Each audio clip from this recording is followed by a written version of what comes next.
So your trapezius muscles are on your neck, your deltoid muscles are on your shoulder, the biceps are on the front of your arm, triceps are on the back of your arm, abdominals are right here on your stomach, your chest muscles are your pectorals, your butt muscles are your glutes, your quadriceps are on the front of your leg, hamstrings are on the back of your leg, and the gastrocnemius muscles are on your calves.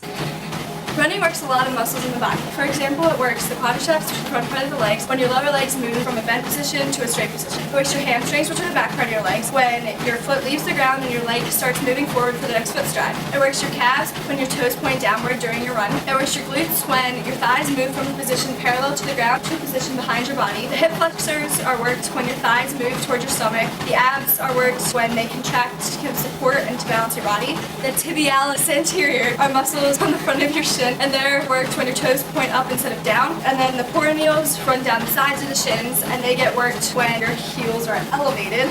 The push-up works your chest, shoulders, and triceps. As the shoulders drive the motion of raising and lowering your body, the push-up focuses on the main muscle of this body part, the deltoids. The secondary muscles that are in work are the core, neck, hips, and legs. Julia is doing a dumbbell curl. This works your biceps. So what brings you in today? So ever since soccer season has ended, I haven't been exercising at all. And I've noticed that one of my calf muscles is actually weaker than my other muscles, and I don't know what's going on. That could be muscular atrophy, which is a wasting or lost away of the muscle tissue. There are two main types of muscular atrophy. There's disuse atrophy, which is caused by a lack of physical activity. People with seated jobs or people with medical conditions that limit their movement or decreased activity levels all stimulate muscular atrophy. The other type of muscular atrophy is called neurogenic atrophy. It occurs when there's an injury to or a disease of a nerve that connects to a muscle tissue. This type of muscular atrophy occurs more suddenly than the disuse atrophy. Some muscle atrophy occurs normally with aging. Other causes can include alcohol-associated burns, injury, some syndromes, malnutrition, not moving or immobilization, osteoarthritis, polio, spinal cord injury, strokes, and etc. So you made the right choice by coming to the doctors when you noticed the weakness in one limb. Some tests that we might perform on you could include blood tests, CT scans, MRI scans, muscle and nerve biopsies, x-rays, or nerve conduction studies. We'll have to examine you more to see which one is necessary. Based on your case, treatment may include yogi, physical therapy, ultrasound therapy, and in some cases surgery to correct a contracture. Well, thank you. This is a very productive visit. I appreciate it. Hope you get better. A few moments later. So I've been noticing that my muscles have been getting like really big because I've been working out a lot, like finally. And should I be worried? No, not at all. Actually, it's probably just muscular hypertrophy, which is an increase in the size of skeletal muscle through growth in size of its component cells. So two factors contribute to hypertrophy, including sarcoplasmic hypertrophy, which focuses more on increased muscle glycogen storage, and myofibrillar hypertrophy, which focuses more on increased myofibrillar size. So two factors contribute to muscular hypertrophy, including strength training and anaerobic training. Strength training includes the daily physical activities you do, like the dumbbell curls that you're doing right now. Anaerobic training includes high intensity, short duration anaerobic exercises, which will increase your muscle mass. Whereas longer duration aerobic exercise generally does not result in a very effective tissue hypertrophy. So endurance athletes that store a lot of fats and carbs generally have a larger muscle mass. Factors such as age and nutrition can affect muscle hypertrophy. Also, one reason why males are typically more muscular than females are because they have a higher level of testosterone, which is the reason why males take steroids, because it has testosterone to increase muscle size.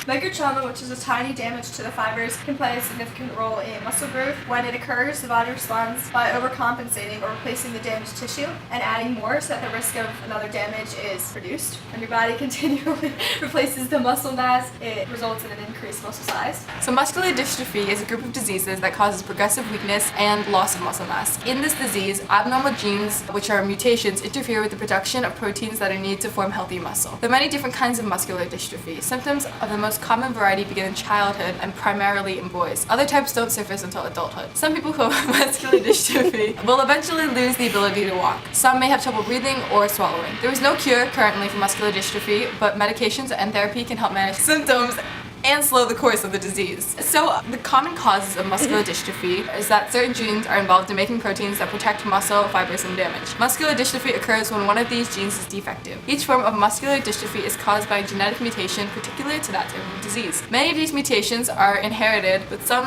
occur spontaneously in the mother's egg or the developing embryo and can be passed on to the next generation. Signs and symptoms that typically occur may include frequent falling, trouble running and jumping, waddling gait, walking on the toes, large calf muscles, muscle pain and stiffness. Muscular dystrophy occurs in both sexes and in all ages and races. However, the most common variety, Duchenne, usually occurs in young boys. There are many complications to muscular dystrophy. Some of the complications include curved spine or scoliosis, because weakened muscles may be unable to hold the spine straight, heart problems. In order to figure out if you have muscular dystrophy, tests and diagnostics are run. So there are a few of them. There are the enzyme tests, where damaged muscles release enzymes such as CK into your blood. If a person who hasn't had a traumatic injury recently has high blood levels of CK, that's just a muscle disease. Electromyography. An electrode needle is inserted into the muscle to be tested. Electric activity is measured as you relax and as you gently tighten the muscle. Changes in the pattern of electrical activity can confirm a muscle disease. There's also genetic testing, because some people are more predisposed to muscular dystrophy than other people. Muscle biopsy. A small piece of muscle can be removed through an incision with a hollow needle. And analysis of the tissue sample can distinguish whether you have muscular dystrophies or you're just, I don't know, really weak. Heart monitoring tests such as electrocardiography and echinocardiogram. These tests are used to check heart function, especially in people diagnosed with myotonic muscular dystrophy. There's also lung monitoring devices, and these are just kind of self-applied. They're tests that are used to check lung function. For instance, those protein strands that I just mentioned that make up a muscle cell are called myofibrils, and each one is divided lengthwise into segments called sarcomeres. This is where the action happens, my friends, because it's the sarcomere that will actually do the contracting and relaxing to create the muscle movement. Each muscle cell has tens of thousands of these guys, and they all contract together to make you do stuff. And this contracting and relaxing occurs through this really cool and complex interaction between two different kinds of protein strands called myofilaments. One myofilament is the protein actin, which are skinny strands that attach to either one of the two ends of the sarcomere, and the other is myosin, which is thicker and studded with these little golf club-shaped knobs along it called heads. Inside a sarcomere, these proteins occur in layers, with a thick strand of myosin floating between several strands of actin. Just how many strands of actin depends on the muscle we're talking about. In this case, let's just say that there are 4, 2 sitting on top and 2 sitting on the bottom. Now, when the muscle cell is at rest, none of these strands are touching each other, but they really desperately want to. They're like middle school students at a formal dance. The myosin in particular wants nothing more than to reach its little heads up and do some heavy petting with the actin. The chemical dance that allows this to happen is one of the sexiest things that goes on in your body other than, like, sex. And it's known as the sliding filament model of muscle contraction. Except it's not that simple. To understand how the sliding filament model works, the first thing to keep in mind is that in addition to needing a bunch of protein, muscle cells need to make lots of ATP. ATP, you remember, creates the energy for almost everything your body does. Yes, that goes for muscle movement as well. Another thing to remember is that some proteins can change shape when they come into contact with certain ions. Like we've seen that with the sodium-potassium pumps, for instance. Those pumps are proteins that can accept sodium ions outside a cell, and then they change shape to release them inside a cell. And also, suddenly at the same time, they become able to accept potassium ions. These shape changers are how cells get a lot of the day-to-day job of living done. In a sarcomere, it's calcium ions that change the shape of some of the proteins so that the myosin can finally have its way and grope the actin strands all around it. Then it'll drag those actin strands toward each other, causing the sarcomere to contract. But when a muscle cell is at rest, there are a couple of things that keep this groping from happening. The first is a set of 2 proteins wrapped around the actin. They're called tropomyosin and troponin, and together they act as a kind of insulation. Let's just continue our middle school metaphor. They're the chaperones. They protect the actin from groping. At this point, each little head on the myosin strand has the wreckage of a spent ATP molecule stuck to it. That's ADP and a phosphate, and the energy from that broken ATP is already stored inside the head. So yeah, the myosin has a lot of pent-up frustration. Now, while the muscle cell is resting, it's preparing a stockpile of calcium ions that it will use as a trigger when it's go time. This is done by a specialized version of the smooth endoplasmic reticulum called the sarcoplasmic reticulum, or SR. It's wrapped around each sarcomere and it's studded with calcium pumps. These pumps are constantly burning up ATP to create a high concentration of calcium inside the SR. And of course, whenever you create a concentration gradient, you know it's going to get used. So now we're ready for a muscle contraction to start, but what starts it?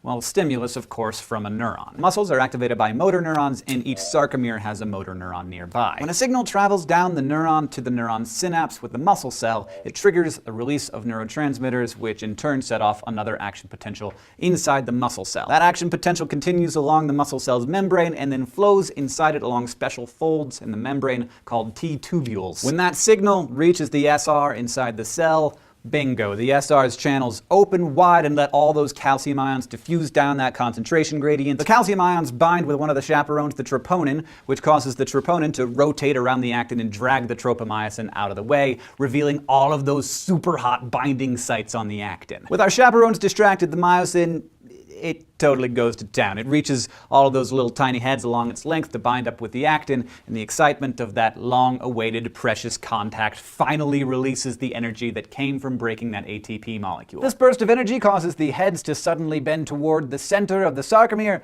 pulling the actin strands together and shrinking the sarcomere. In millions of sarcomeres, in hundreds of thousands of muscle cells, this is what allows me to, lift my arms. You wouldn't think it would be so complicated. Now, in order for the contraction to stop, you're going to have to tear those two proteins apart, because each myosin head is really comfortable here, snuggling with its beloved actin. So it'll take another passing ATP molecule to attach to the head, which breaks off one of the phosphates to release its energy as soon as they touch. That energy breaks the myosin's bond with the actin and lowers the head, leaving it alone and frustrated once more. So it's weird that the energy from the ATP is actually used to make the muscle relax. But in fact, that's why we get rigor mortis. When you're dead, there's no more ATP to make the muscle relax, and all the calcium ions diffuse out of the sarcoplasmic reticulum, causing the muscles to enter their resting state, which is contracted. But you're not dead yet, so let's wrap this up. When the myosin and actin are being separated, the sarcoplasmic reticulum is hard at work pumping all of the calcium ions back inside it and storing them up for next time. That lets our chaperones come back, the troponin and the tropomyosin retake their positions around the actin strand, resets the sarcomere for the next impulse to come along. Chemistry makes it all possible from blasting your guns to my awesome dance moves.